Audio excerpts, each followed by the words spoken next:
Hi, it's me, Alexa again. This is me, and today I'll explain you a little bit more about the post-impressionism and the artistic event cards. Basically, we here will know a little bit now more about what happened after impressionism, and in in the 1880s and 1910s, a new generation of artists pushed beyond capturing light. They wanted to express emotion, structure, and meaning. This is a story of post-impressionism and all the movements that followed, right? So first, what is post-impressionism, right? As the name say it, is basically what came after the impressionism. It started in France, and artists admired impressionism use of color and light, as we can see in here. The impressionism, it was like really into light and color, but post-impressionism is more into emotion and symbolism and personal vision. Of course, there's some things that we can like see that they have in common, right? As the large like strokes. Vincent van Gogh is one of the painters that we will be talking today. Vincent van Gogh, he was born in the Netherlands. He did over 2,000 works in just in years, and he had a lot of mental empowerment issues. His style, he drew like thick, swirling brushstrokes, intense colors, and raw emotions. He painting how he felt, and not like just what he saw. He only sold two paintings in all his life. Today, he's among the most celebrated artists in history, a symbol of art and emotional expression. Now, The Scary Night. This is one of like the most representatives and important paintings of Vincent van Gogh. He painted it like from the that's something that he saw like from when he was like interned in a special house for his emotion for his mental illness. It represents the inner turmoil, wonder, and the search of peace. As a fun fact, the cypress tree symbolizes this one. Mourning, the village is imaginary. Why it matters. One of the most recognized paintings in the world. I think this one is like one of the most recognized paintings worldwide. That's why it's important. Porcelain and Mont Saint Victor. Zenon believed that nature could be broken into geometric forms. Like basically, you could take any like view or something and you turn it into just different forms and colors. And he drew the shapes very detailed. He simplified landscapes into more structured forms.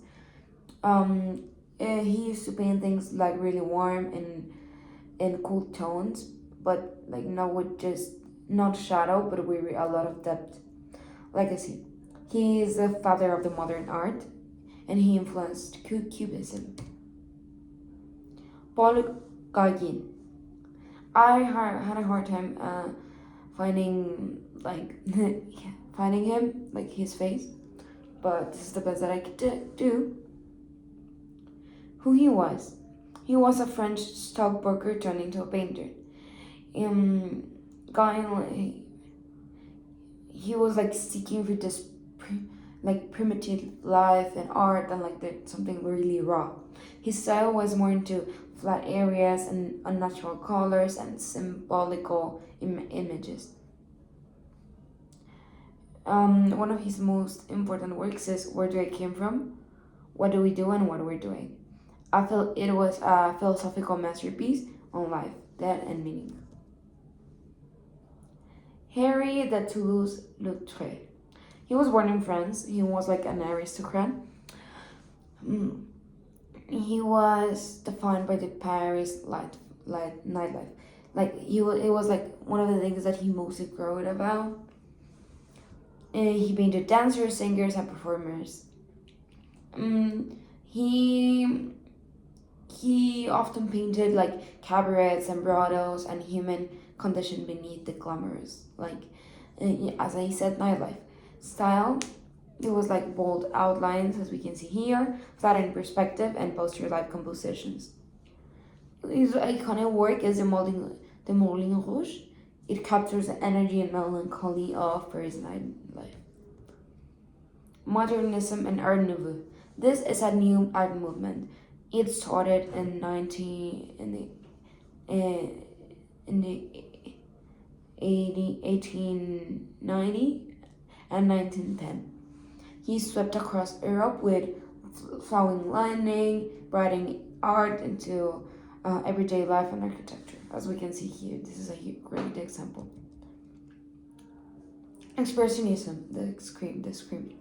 This is like one of the most biggest representations and also one of the most really famous painting.